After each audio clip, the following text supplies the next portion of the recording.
All right, so welcome to our deep dive, everybody. Today we are going to be looking at a topic that's been shrouded in quite a bit of mystery, I think, and intrigue for a long time, and that is the fall of angels. And to help us with this, we're going to be using the Book of Enoch, the Book of Jubilees, and of course the Bible itself. And we don't want to just like rehash the story. We want to really kind of unpack why did these angels rebel? What did it all mean? And could it still like impact us today? Yeah, it's fascinating. You've got these different texts, and it's almost like having pieces of a puzzle scattered across them, each one giving us like its own unique perspective, helping us to put together a more complete picture of what happened in this cosmic event. That's right.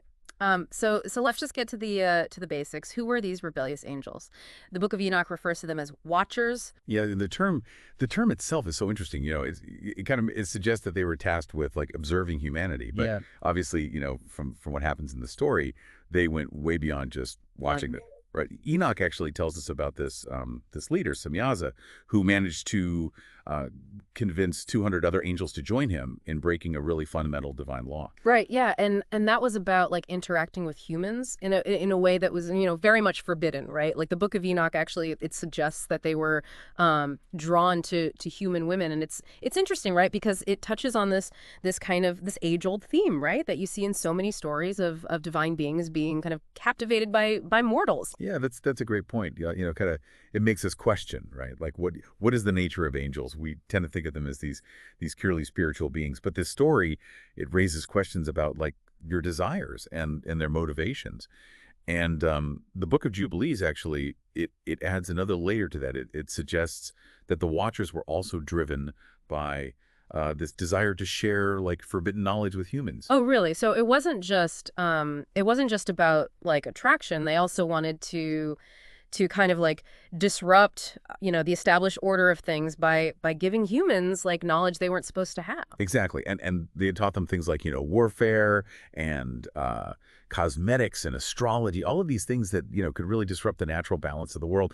And Jubilees, it really portrays this as an act of corruption, like a deliberate attempt to kind of lead humanity astray. Okay, yeah, now I'm starting to really see why this whole event was such a big deal. Because it wasn't just like disobeying God; they were really like tampering with the fabric of creation. That's right. And the consequences were they were pretty swift and severe. Yeah. And all three of our sources, they agree on that point. God brings judgment upon the earth, and the angels are they're imprisoned and they're left to await their final judgment. And Enoch, in particular, he gives us this really vivid image of the archangel Raphael binding Azazel and casting him into darkness. Yeah, it's a powerful image, isn't it? It reminds me of like the fall from grace that you see in so many other stories, in mythologies. And speaking of falling, what about the offspring of the angels and the The humans? Nephilims, I don't right? know. Enoch describes them as giants, Yeah. and that seems to carry a lot of symbolic weight. Absolutely, the Nephilim, they really represent like the tangible monstrous consequence, I guess you could say, of this transgression. But the question of their significance, it goes much deeper than just their size, right? It makes us think about the nature of humanity itself. Yeah. What is it like? What does it mean for humans to be, even in this corrupted form, to be mingled with the divine? Yeah. That's a great question. And it leads us to another, I think, important aspect of the story, which is that the consequences of what the Watchers did, of their rebellion, it didn't end with their imprisonment or with the demise of the Nephilim. You're definitely picking up on something crucial there. The Book of Enoch, it suggests that the spirits of the Nephilim, they didn't just vanish; they became something else, something unclean. Wait, so you're saying that the legacy of the fallen angels, it lives on through these unclean spirits. So what are they exactly? And how are they different from like the typical understanding of demons? Well, that's where things get really, really interesting, and Yeah. and that's what we're going to be getting into next. Ah, okay. So stay tuned. All right. Okay. So we were talking about unclean spirits, the remnants of the Nephilim, and that term itself, it's a bit different from what we usually hear.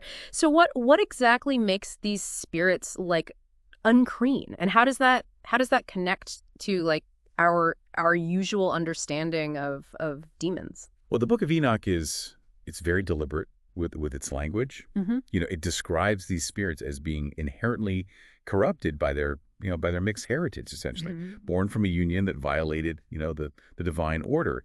And so their very existence is seen as a kind of, cosmic pollution, a disruption of those natural boundaries between heaven and earth. Oh, okay. So they're not just evil in the sense of like, having bad intentions, but their very essence is tainted, disruptive. Exactly. They embody that chaos and disorder that resulted from the Watchers' rebellion. Hmm. And while we often use the term demon, kind of loosely, Enoch seems to be, getting at something more specific with this term unclean spirits. Hmm. They represent this, this lingering contamination from this forbidden mixing of the divine and the mortal realms. Yeah, that definitely paints a pretty vivid picture. It's not just it's not just a battle against evil. It's a struggle against like this spiritual contamination. But the Book of Enoch was written centuries ago, right? So how do these unclean spirits? How do they relate to us? To our lives today? Well, that's where it gets really thought-provoking, right? Because the Bible, it doesn't just, it doesn't abandon this whole concept of unclean spirits.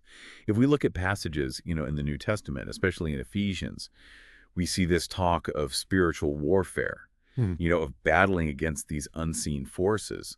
So could this be a continuation of that struggle, against these unclean spirits, the legacy of the Nephilim still playing out, all these centuries later? So it's not just ancient history. You're suggesting that these unclean spirits might still be active in the world even today? Well, just consider this. The Bible, it doesn't give us a timeline for when these spirits cease to exist, and the concept of this ongoing spiritual warfare, that suggests that this is a conflict that transcends time. Okay, but if they are still around, like what are they doing? Are we talking about like, demonic possessions or something more subtle? Well, the Bible, it gives us a range of possibilities. While it does describe, instances of demonic possession, those seem to be, kind of extreme cases. Hmm. But perhaps the more common way that these unclean spirits work is through temptation, through influencing our thoughts and our actions in more subtle ways. Oh, so like they might be the ones whispering those negative thoughts that we all experience sometimes, right? Like the urges towards anger or greed or envy. Exactly. And the Book of Jubilees, it actually hints at this when it describes how even after some of these unclean spirits were bound, others were allowed to remain free, Yeah. almost like as a test for humanity. It's almost as if their presence is just part of the human experience, constantly pushing us to choose between good and evil. So it's like this cosmic tug of war, right, between our better nature and these negative influences, these echoes of that ancient rebellion. Yeah, it's a powerful image, isn't it? And one that resonates, across cultures and throughout history. Mhm. This idea that we're not just physical beings, but spiritual beings as well, constantly navigating choices that have, implications beyond just the material world. Yeah, that makes me think about free will. We do have the power to resist these negative influences, right? We're not just, puppets for these unclean spirits to control. Absolutely, and the sources, they really emphasize the importance of choice. These spirits, they might tempt us, they might whisper to us, but they can't control us without our consent. Our choices, they really do matter. Not just in this life, but potentially in this larger spiritual context. Yeah, that's a lot of responsibility. So if we're constantly being tempted by these forces, how do we even know what the right choice is? Like how do we discern God's will from the whispers of these unclean spirits? Well, that's a question that humanity's been wrestling with for ages, right? Yeah. And there's no easy answer. It requires us to turn to the wisdom offered within our chosen faiths, whether that's through studying scriptures or engaging in prayer or seeking guidance from spiritual mentors. Okay, so it's not about achieving some kind of like, ultimate victory over these forces. It's more about like a constant conscious effort to make choices that are aligned with what we Right. believe is good and right. Exactly. It's a process of continual growth. Yeah. Hmm. of learning to recognize those negative influences and choosing a different path. It's about, strengthening our spiritual core, our connection to the divine, so that we're less susceptible to the whispers of the unclean. Yeah, that kind of reframes this whole idea of spiritual warfare, doesn't it? It's not just this epic battle happening in the heavens. It's happening within each of us, every day as we make choices that determine the direction of our lives. That's a profound insight, and it underscores the importance of, of aligning our will with the divine will, with what we believe to be good and true. Mm. It's a constant process of striving, of choosing, of growing. It's a journey, not a destination. And we don't have to do it alone. We have the support of our faith and our community and a higher power to guide us. Well said. The story of the fall of angels, while ancient, it holds timeless lessons for us. It reminds us that, that even the most powerful beings can fall, that choices have consequences, and that we have the power to choose our path, to resist negativity, and to align ourselves with what we believe is good. It's a reminder that there's more to reality than meets the eye. That this world is interwoven with this spiritual dimension, and navigating that dimension requires wisdom and strength and a commitment to making choices that reflect our highest values. Absolutely. This brings up another question for me. What about the watchers themselves? Are they just stuck in like spiritual jail, or are they still somehow involved in this ongoing battle? That's a great point, and that's something that we can explore further in just a bit. Well, the Book of Enoch does kind of hint that their influence might, extend beyond their actual imprisonment. Remember, they were the ones who taught humanity all this forbidden knowledge, Mm. and that knowledge, it continues to spread. So the repercussions of what they did, the ripple effects, you could say, that they might, Yeah. they might still be felt. So even though like they're bound, they're still a part of this whole struggle in a way. It's like their initial rebellion. It set this chain of events in motion that we're still dealing with. And their story, it serves as this kind of cautionary tale, right? This reminder that choices, they have consequences, and those consequences can be really far-reaching, especially when it comes to disrupting, the divine order like they did. Yeah, yeah. That brings us back to us though, right? We're the ones who are, living in this world where these unclean spirits, this legacy of the Watchers' rebellion, it might still be active. And honestly, it can all feel a little bit overwhelming. So what can we actually do to navigate this whole spiritual landscape? Well, the Book of Jubilees, it actually offers a really powerful example. We see Noah, praying for deliverance from these evil spirits that are tormenting humanity, and God responds. He binds some of those spirits and sets like limits on their power. So prayer is like a key tool in this whole spiritual struggle. Absolutely. Prayer is a way of acknowledging that, that we need guidance, that we need strength from a higher power. It's an act of, of aligning ourselves with the divine, of seeking, protection and wisdom. Yeah. That makes sense. But is prayer enough? Like what other are there other tools or strategies that we can use to, to kind of protect ourselves from these negative influences? Well, it's not just about, asking for help, right? It's also about taking responsibility for our own spiritual well-being. And I think it starts with self-awareness, with understanding our weaknesses, the areas where we're most vulnerable to temptation. If we know our weak points, we can be more vigilant. We can be more prepared to resist those negative whispers. Oh, so it's like knowing your enemy, right? Like Okay. like identifying those thoughts and those impulses that might be, coming from a place of negativity, that might be, influenced by these unclean spirits. Exactly. And once we recognize those negative influences, we need to actively resist them. And this is where this whole concept of, spiritual armor comes in. The Apostle Paul, in his letter to the Ephesians, he talks about putting on the armor of God, and he lists things like, truth, righteousness, faith. And these are the qualities that can really help us to stand firm against those forces that are trying to pull us down.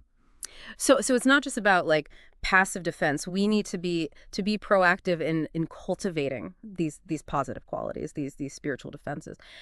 It's about actively choosing, you know, good over evil, light over darkness. Every time we resist temptation, every time we choose, you know, kindness over anger, we're strengthening our spiritual core. We're making ourselves less susceptible to those negative influences. Yeah, this kind of reframes, I think, the whole idea of spiritual warfare. It's not just this like epic battle happening in the heavens somewhere. It's happening within each of us every day as we make choices that determine, the direction of our lives. That's a profound insight, and it really underscores, I think, the importance of aligning our will with the divine will, with what we believe to be, good and true. And it's a constant process. It's about striving, it's about choosing, it's about growing. It's a journey, not a destination. And we don't have to, we don't have to do it alone, right? We have the support of our faith, of our communities, and of a higher power to guide us. Well said. The story of the fall of angels, as ancient as it is, it holds these timeless lessons for us, I think. It reminds us that, even the most powerful beings can fall, that choices have consequences, and that we have the power to choose our path, to resist negativity, and to align ourselves with what we believe is good. Yeah, it's a reminder that there's more to reality than what we can see, right? That this world is interwoven with the spiritual dimension, and navigating that dimension requires, wisdom and strength and a real commitment to making choices that reflect, our highest values. Well, thank you for joining us on this deep dive. It's a complex topic. It's one that raises, I think, more questions than it answers. But hopefully, our exploration is giving you some food for thought. Some new perspectives to consider as you continue your own journey. Yeah, I think that's right. We've gone from these rebellious angels to these unclean spirits to this ongoing, cosmic tug of war between good and evil, and it's a lot to process. But I hope that this deep dive has encouraged you to keep exploring, to keep asking questions, and to keep striving to make choices that align with your own sense of truth and goodness. So thanks for listening, everybody.